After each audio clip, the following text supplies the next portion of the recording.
न्याय क्रांती न्यूज, अन्यायाविरुद्ध आवाज। पुण्याचे आयटी हब म्हणून ओळखल्या जाणाऱ्या हिंजवडी परिसरातून एक अत्यंत धक्कादायक आणि संतापजनक प्रकार समोर आलाय। डोळ्यांमध्ये उज्ज्वल भवितव्याची स्वप्न घेऊन आलेल्या तब्बल 700हून अधिक तरुण तरुणींची स्वप्न अवघ्या एका रात्रीत उद्ध्वस्त करणाऱ्या थिंक टेक्नॉलॉजी इंडिया आयटी कंपनीच्या मुख्य कार्यकारी अधिकाऱ्याला हिंजवडी पोलिसांनी बेड्या ठोकल्यात। हर्षल ठाकरे असं अटक करण्यात आलेल्या या मुख्य आरोपीचे नाव असून तो मोबाईल बंद करून नाशिकमध्ये लपून बसला होता। लॅपटॉप डिपॉझिटच्या नावाखाली कोट्यवधींची वसुली मिळालेल्या माहितीनुसार हिंजवडी फेज 2 मधील गोराज इम्पेरियम राईज या इमारतीतून ही कंपनी चालवली जात होती। या कंपनीने देशभरातील वेगवेगळ्या महाविद्यालयातून 700हून अधिक फ्रेश सॉफ्टवेअर इंजिनियर्स आणि विद्यार्थ्यांना इंटर्नशिप आणि नोकरीसाठी निवडले।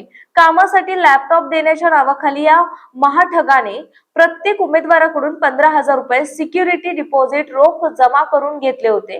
या माध्यमातून लाखो रुपयांचा गंडा तर घातलाच, पण गेल्या फेब्रुवारी महिन्यापासून कर्मचाऱ्यांना पगारही दिले नाही।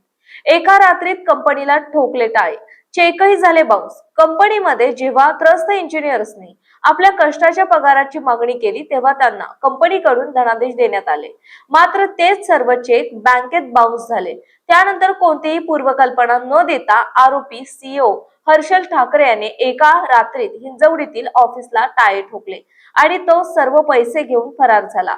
एका झटक्यात शेकडो तरुण बेरोजगार झाल्यानं आयटी क्षेत्रात प्रचंड खळबळ उडाली होती। अखेर 24 वर्ष पीडित तरुण आणि आयटी एम्प्लॉईज युनियनच्या तक्रारीनंतर हिंजवडी पोलिसांनी गुन्हा दाखल करून नाशिकमधून या ठगाला अटक केली। न्याय क्रांती वॉच आयटी पार्क मधील अशा बोगस आणि फसव्या कंपन्यांचे पेक नेमके कुठे कसे फुटत आहे आणि नोकरीच्या नावाखाली महाराष्ट्रातील तरुण पिढीची होणारी ही फसवणूक रोखण्यासाठी पोलीस आणि कामगार विभाग काय पावले उचलत आहेत, या संपूर्ण प्रकरणाची सत्यता आणि ग्राउंड रिपोर्ट तपासण्यासाठी न्याय क्रांती न्यूजचे प्रतिनिधी संबंधित पोलीस ठाणे आणि आयटी पार्क्सना भेट देत वस्तुस्थितीची प्रत्यक्ष पाहणी आणि चौकशी करणार आहेत। प्रशांत काटे, संपादक, न्याय क्रांती न्यूज, पिंपरी चिंचवड, पुणे।